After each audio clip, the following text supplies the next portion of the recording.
thought we'd talk about how we communicate sounds in music, especially notation, but in other ways, and what musical grammar is, and what this communication can mean. Several of you have had, most of you have had a bit of this, but I think it's different for all. I'll indicate where we'll have discussions and amplifications. If we have the proper time for this, I'm not going to get into discussions, but you'll see the kind of structure of my method. And then those that listen to this podcast will understand where it will happen. And, you know, smile and wave if you think that something's cool or something. Okay, this is a slide from a second-year course I used to teach called Practical Ethnomusicology. It's practical because we work in culture, in our own culture, so that the University of Nottingham doesn't have to pay for expensive field expeditions. And this is Bruno Nettel's list of topics for ethnomusicologists. And in practical ethnomusicology, what we'd be doing is going through the whole list of stuff and do it properly. But what I'm going to look at right now is number H, or letter H, which we'll be using as the basis for this lecture, which is all human music. So, I thought rather than talking about human music, we'd talk about animal music. So let me introduce you to Nora the Piano Cat, if you haven't already met her before.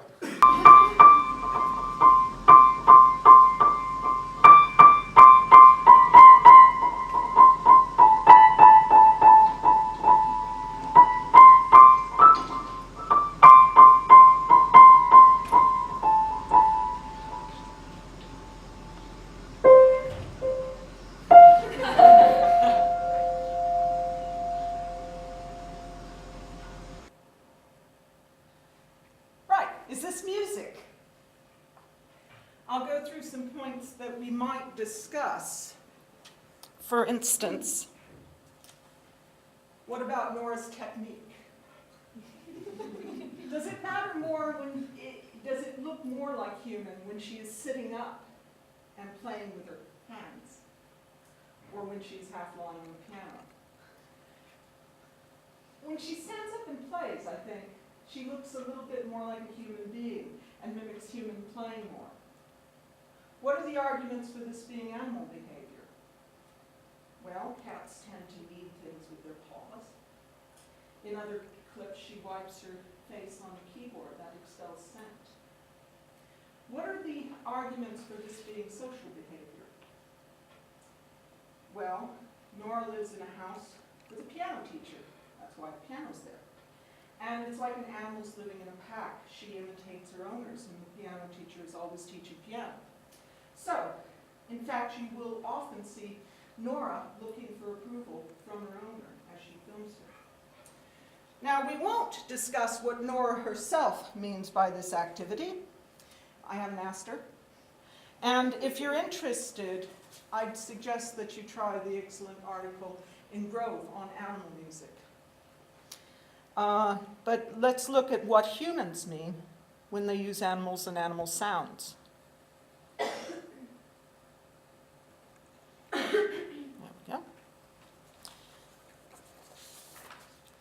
This is a piece by Mindaugas Pašaitis showing approach to animal music.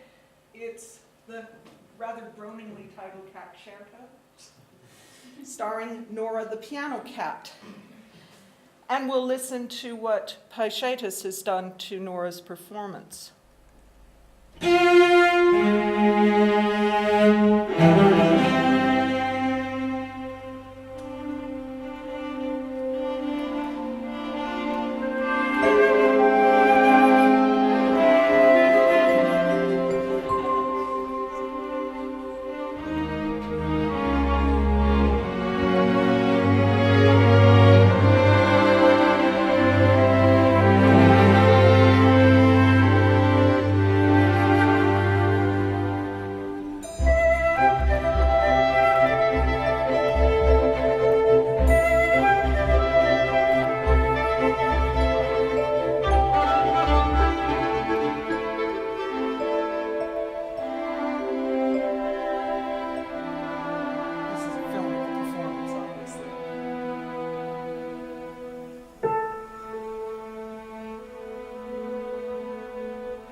This piece shows off its right to be called a concerto, or concerto, shall we say. It has an orchestral overture, if not an exposition. If this was a normal class, and we were first years and stuff, we would discuss concerto form and performance conventions. One of the more memorable themes played by Nora becomes a kind of second subject on flute, which is repeated, so that the accidental music of Nora is worked into the Western art music form. The opening of Nora's solo also includes a kind of blue note.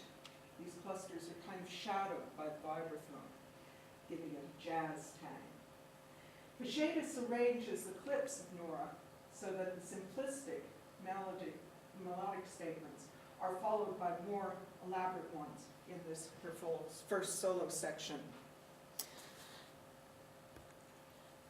And another thing that you get are several points in which the sounds made by Nora recall other musical associations for Pachetas, such as this tango.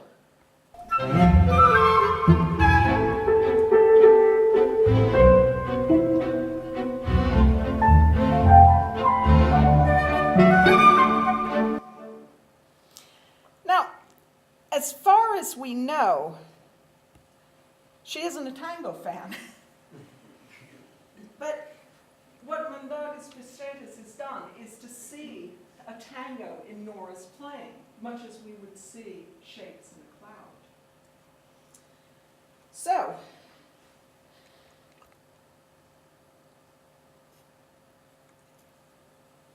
this clip shows how repetition can build up musical structure. Second subject also shows up in the coda. But what follows it doesn't have anything to do with Nora. Pachetas actually uses an allusion to Nora as a cat. Although we never hear Nora herself meow, we hear her on YouTube occasionally meowing, but not often. There is a musical meow from the orchestra when she steps on the keys in what Pachetas thinks of as a kind of common cat-like manner.